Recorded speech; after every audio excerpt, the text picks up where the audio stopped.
আসসালামু আলাইকুম।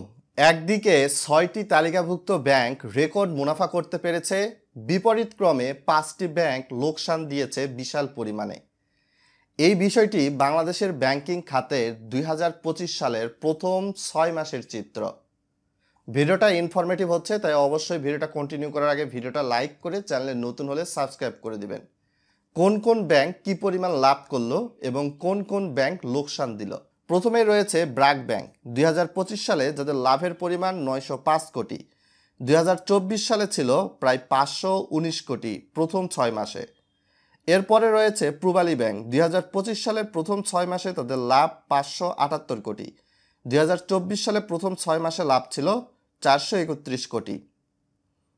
তৃতীয় অবস্থানে রয়েছে প্রাইম ব্যাংক। ২০২৫ সালের প্রথম ৬ মাসে তাদের লাভ ৪০৯ কোটি, ২০২৪ সালের প্রথম ৬ মাসে লাভ ছিল ৩১০ কোটি।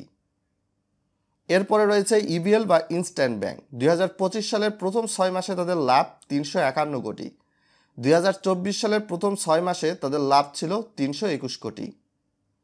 এরপরে রয়েছে যমুনা ব্যাংক। ২০২৫ সালের প্রথম ৬ মাসে যাদের লাভ ৩১১ কোটি, ২০২৪ সালে যাদের লাভ ছিল প্রায় ৩০৭ কোটি।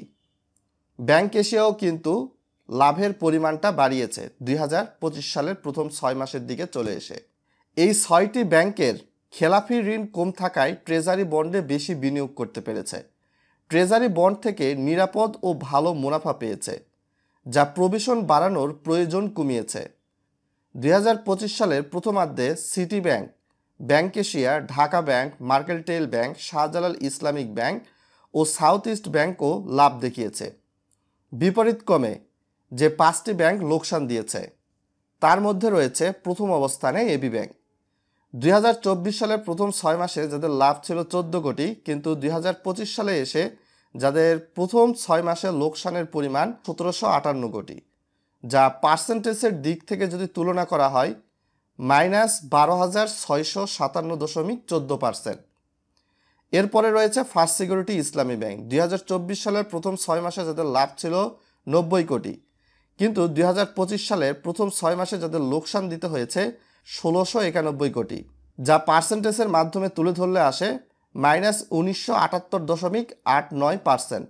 তৃতীয় অবস্থানে রয়েছে আইপিআইসি ব্যাংক। ২০২৪ সালের প্রথম ৬ মাসে যাদের লাভ ছিল ৬৩ কোটি, কিন্তু ২০২৫ সালের প্রথম ৬ মাসে যারা লোকসান দিয়েছে ১১২৮ কোটি। পার্সেন্টেজের মাধ্যমে প্রকাশ করলে এসে দাঁড়ায় ১৮৯০.৪৮%। চতুর্থ অবস্থানে রয়েছে ন্যাশনাল ব্যাংক। ন্যাশনাল ব্যাংক ২০২৪ সালের প্রথম ৬ মাসে লোকসান দিয়েছিল ৬৪০ কোটি, ২০২৫ সালের প্রথম ৬ মাসে যাদের লোকসান ৯৫৮ কোটি। পার্সেন্টেজের মাধ্যমে প্রকাশ করলে যা এসে দাঁড়ায় -৫৩.৯১%। পঞ্চম অবস্থানে রয়েছে সোশ্যাল ইসলামী ব্যাংক। ২০২৪ সালের প্রথম ৬ মাসে যাদের লাভ ছিল ৮০ কোটি, কিন্তু ২০২৫ সালে এসে যাদের লোকসান দিতে হয়েছে ৪৬৯ কোটি। পার্সেন্টেজের মাধ্যমে প্রকাশ করলে যা এসে দাঁড়ায় -৬৮৬.২৫%। তাদের মন্দ ঋণের প্রকৃত তথ্য গত বছরের রাজনৈতিক পরিবর্তনের পর প্রকাশ পায়। এর ফলে তারা অতিরিক্ত প্রভিশন রাখতে বাধ্য হয়েছে, যার ফলশ্রুতিতে এই ব্যাংকগুলোর মুনাফা কমেছে। এই তথ্যগুলো নেওয়া হয়েছে বাংলাদেশের প্রথম সারির পত্রিকা দ্য ডেইলি স্টার থেকে। দ্য ডেইলি স্টারের প্রতিবেদনটি পড়লে আরও বিস্তারিত বিষয়গুলো জানতে এবং বুঝতে পারবেন আপনারা। এর বাইরে অন্যান্য ব্যাংকের বাংলাদেশের প্রথম ৬ মাসের যে তাদের চিত্র, সেগুলো কিন্তু প্রকাশ করা হয়নি বিদায় সেই সকল ব্যাংকগুলো নিয়ে কোনো তথ্য দিতে পারলাম না।